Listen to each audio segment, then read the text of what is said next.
Hello everyone, ট্রান্সলেশনের আরও একটি নতুন ক্লাসে সকলকে স্বাগত। আজকের ট্রান্সলেশনের ক্লাসটি খুবই গুরুত্বপূর্ণ, কারণ এই প্যাসেজটি পরীক্ষায় আসার অনেক চান্স রয়েছে। তো চলো দেরি না করে আমরা ক্লাসটি শুরু করি।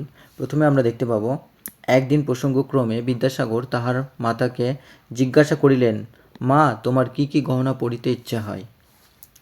তাহলে আমরা বলবো যে অন ডে ইনসিডেন্টালি, অর্থাৎ প্রসঙ্গক্রমে বা ঘটনাক্রমে, বিদ্যাসাগর আক্সড হিজ মাদার, বিদ্যাসাগর তার মাকে জিজ্ঞাসা করলেন। আক্সড অর্থাৎ পাস্ট টেন্সে আছে, জিজ্ঞাসা করিলেন বা করেছিলেন। Mother, what kind of jewellery do you like to wear? মা, তুমি কোন ধরনের জুয়েলারি বা গহনা পরতে পছন্দ করো? তখন এখানে কিন্তু আমরা ইনসিডেন্টালি অর্থাৎ প্রসঙ্গক্রমে পেয়েছি। ইনসিডেন্টালি কিন্তু আমরা সিনোনিম লিখতে পারি যে বাই দ্য ওয়ে অর্থাৎ প্রসঙ্গক্রমে। তো এখানে যেহেতু আমরা কোর্টের মধ্যে রেখেছি, কারণ এটা বিদ্যাসাগর তার মাকে জিজ্ঞাসা করছেন, অর্থাৎ একটা স্পিচ, এই কারণে কিন্তু আমরা কোর্টের মধ্যে রেখেছি এবং কোশ্চেন মার্ক দিয়েছি। তো চলো আমরা পরের সেন্টেন্সটি দেখি। তার উত্তরে ভগবতী বলিলেন, অর্থাৎ ভগবতী দেবী বিদ্যাসাগর মা বলিলেন, আমার অনেক দিন হইতে তিনটি গহনা পরিবার ইচ্ছা আছে। তাহলে অনেক দিন হইতে, এটা কিন্তু আমরা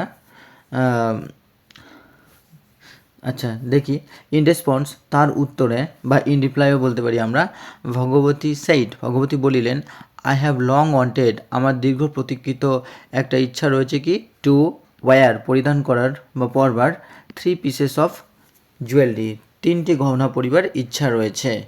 তো আমার আছে কি, লং ওয়েটেড অর্থাৎ অনেক দিন ধরে বা অনেক দিন হইতে, কি, টু ওয়্যার, পরার। তো এখানে আমরা জুয়েলারি দেখতে পাবো, জুয়েলারি, আমরা জুয়েলারি কিন্তু জুয়েলারিও বলতে পারি। তো জুয়েলারি এবং জুয়েলারি একই জিনিস। তো চলো আমরা পরের সেন্টেন্সটি দেখি।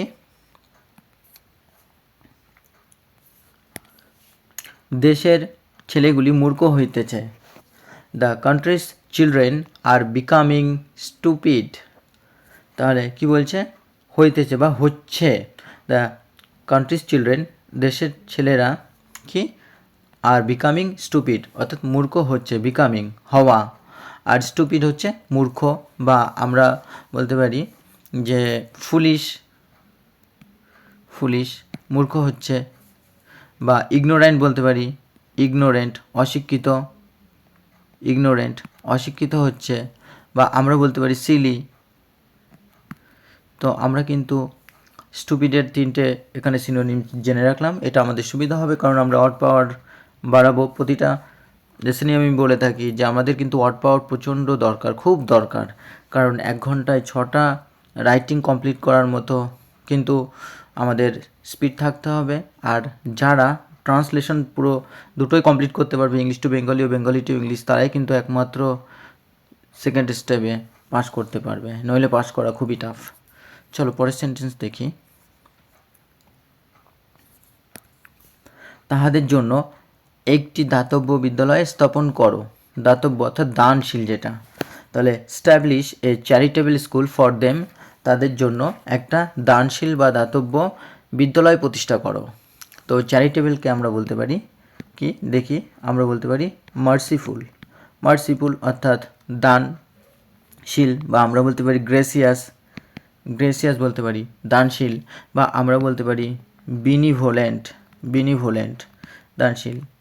তো এইভাবে আমরা এখানেও কয়েকটি সিনোনিমস জেনে রাখলাম, আমাদের সুবিধা হবে। চলো, আর এখানে স্ট্যাবলিশকে আমরা কিন্তু সেট আপ বলতে পারি, সেট আপ অর্থাৎ প্রতিষ্ঠা করো বা গড়ে তোলো, বা বিল্ডও বলতে পারি আমরা, গড়ে তোলো। চলো পরের বাক্যটি দেখি। দেশের গরিব লোকেরা অর্থাৎ অর্থের অভাবে চিকিৎসা করাইতে পারে না বা করতে পারে না, তাহাদের জন্য একটি দাতব্য চিকিৎসালয় স্থাপন করো, এবং গরিব ছেলেদের জন্য একটি দাতব্য অন্নসত্র বলতে এখানে অনাথ আশ্রম প্রতিষ্ঠা করো। অন্নসত্রের আরেক নাম হচ্ছে অনাথ আশ্রম। তাহলে কী হবে, the poor people of the country can not afford কি, অ্যাফোর্ড হইতে অর্থ ব্যয় করতে সক্ষম নয়, কি মেডিকেল ট্রিটমেন্ট বা চিকিৎসার জন্য স্ট্যাবলিশ এ চ্যারিটেবল হসপিটাল, তাদের জন্য কি প্রতিষ্ঠা করো একটা কি স্ট্যাবলিশ এ চ্যারিটেবল হসপিটাল অর্থাৎ দানশীল বা দাতব্য হসপিটাল ফর দেম তাদের জন্য, অ্যান্ড এবং এ চ্যারিটেবল আর্মস হাউস অর্থাৎ অন্নসত্র বা যেটাকে আমরা বলি অনাথ আশ্রম ফর দ্য পুয়ার চিলড্রেন দরিদ্র ছেলে মেয়েদের জন্য। তাহলে এখানে কিন্তু আমরা চ্যারিটেবল, যেটা আগে আমরা জেনেছি কি দাতব্য অর্থাৎ দানশীল, যেটাকে আমরা মার্সিবল বলছি, গ্রেসিয়াস বলছি বা বিনিভোলেন্ট বলছি। আর এখানে আমরা দেখব যে অ্যাফোর্ড কি যেটা পে করতে পারা, পে বা গ্রান্টও বলতে পারি আমরা, গ্রান্ট দুটোই হবে। আর এখানে কিন্তু আমরা আর্মস হাউস অর্থাৎ যেটাকে আমরা বলছি কি অনাথ আশ্রম, সেটাকে আমরা অরফ্যানেজও বলতে পারি, অরফ্যানেজ অর্থাৎ অনাথ আশ্রম। চলো পরের বাক্যটি দেখি।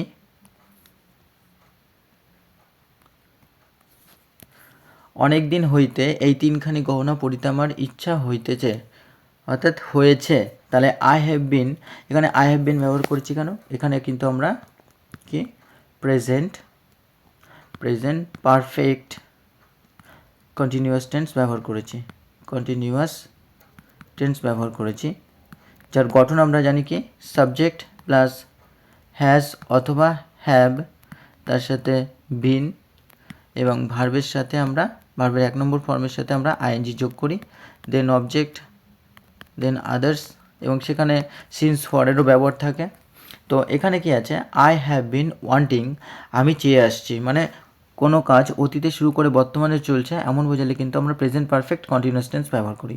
তো সেই ক্ষেত্রে যেহেতু তার অনেক দিনের ইচ্ছা, তো বলে আসছে যে I have been wanting to wire, আমি পরার জন্য চেয়ে আসছি কি this 3 pieces of jewellery for a long time, দীর্ঘ সময় ধরে বা দীর্ঘ সময়ের জন্য আমি চেয়ে আসছি কি এই 3টে পিস বা এই 3 ধরনের গহনা পরার জন্য আমার ইচ্ছা হইতেছে বা হয়ে আসছে। তো তেমনই এখানে ব্যবহার করা হয়েছে। তো চলো আমরা পরের বাক্যটি দেখি।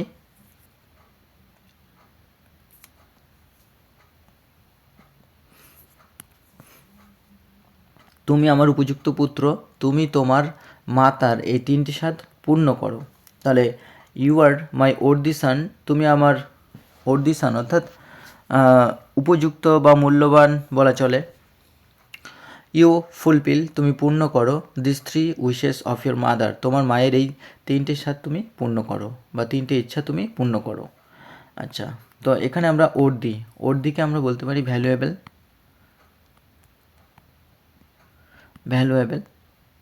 বা আমরা বলতে পারি কস্টলি। তাহলে ইউ আর মাই ভ্যালুয়েবল সান বা ইউ আর মাই কস্টলি, তো এখানে ভ্যালুয়েবল বলাটাই ভালো, ইউ আর মাই ভ্যালুয়েবল সান।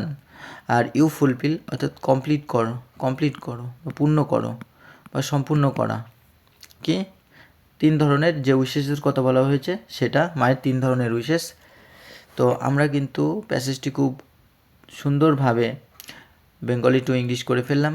আশা করি তোমাদের ক্লাসটি ভালো লেগেছে। যারা ক্লাস প্রথম দেখছেন তারা অবশ্যই সাবস্ক্রাইব করে পাশে দেখা বেল আইকনটি প্রেস করে রেখো, কারণ এই ধরনের আনলিমিটেড ট্রান্সলেশন কিন্তু আমি দিতেই থাকবো এই চ্যানেলে, পরপর আসতেই থাকবে ক্লাস। তোমাদের যাতে মিসলেনিয়াস বা ক্লার্কশিপ সমস্ত, এছাড়া ডিসক্রিপটিভ যে সমস্ত ইংলিশ আছে যে সমস্ত পরীক্ষায়, যাতে সমস্ত কিছু ক্লিয়ার হয়, চ্যানেলটির পাশে থেকেও আশা করি তোমাদেরকে নিরাশ হতে দেবো না, তোমাদের স্বপ্নগুলোকে পূরণ করতে পারবো। তো ধন্যবাদ, যারা এতক্ষণ ক্লাসটি দেখছো তাদের প্রতি অসংখ্য ধন্যবাদ।